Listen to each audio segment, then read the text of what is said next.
Pat Coleman for D3Football.com, and I'm joined by Lance Leipold as his Warhawks defeated Wisconsin Stout by the score of 37-0. And well, first of all, Coach, midway point of the season, or of the regular season at least, 5-0, and you guys look offensively so much better than last year, but with a lot of the same names. Yes, right. You can see that the experience of what that group was able to get last year through the postseason, we've been able to grow the offense and I feel very comfortable of different tempos, different personnel groupings has really allowed us to expand and develop depth at the same time. It felt like, I mean, maybe not by the midpoint of last season, but early in the season, you guys, last year I'm talking about, had a lot of especially injuries at running back, and we're kind of mixing and matching pieces, trying to find somebody who could just go out there every week. And the team that we saw here today had a lot of guys who could contribute running the ball. Yes, we feel comfortable. I don't think it's a luxury at Division III or any level of college football. I think when you've had 4 running backs who have started games for you, and not by default necessarily either, just by their production. So we feel good there. We feel the receiving core has got experience and depth as well.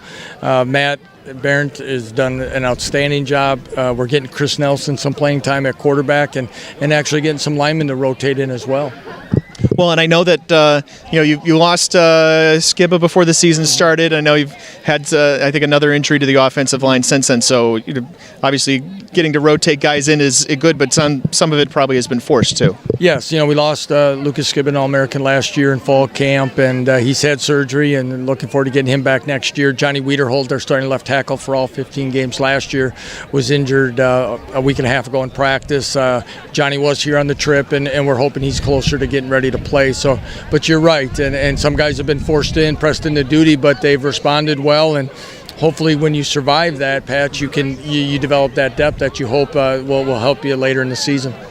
Defensively, Brady Gravold, who had a great run down the stretch last year, including in the postseason, really looked good for you guys again today with a pair of interceptions. One of them returned for a touchdown. Yeah, Brady continues to play well. It's a luxury to have 2 senior corners that have had the amount of playing time that those guys have and the experience that they have.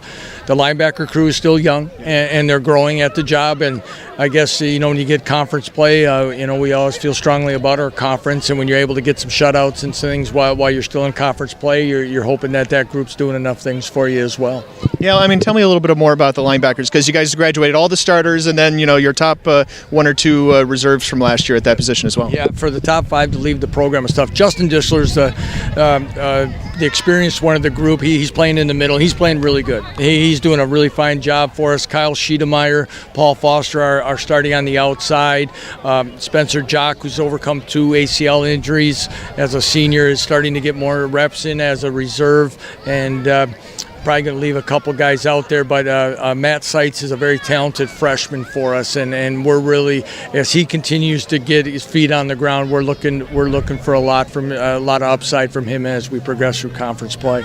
And you seem to get a lot of pressure with your front 4 again today. Well, Pat, our philosophy's been we rotate enough guys, and hopefully we're gonna. As offensive lines may tire, and when the game gets into the second half and fourth quarter, we're going to be able to get some pressure. It's Lance Leipold, is Warhawks undefeated, #1 team in the country, defending champs, and they defeated Stout on Saturday by the score of 37-0.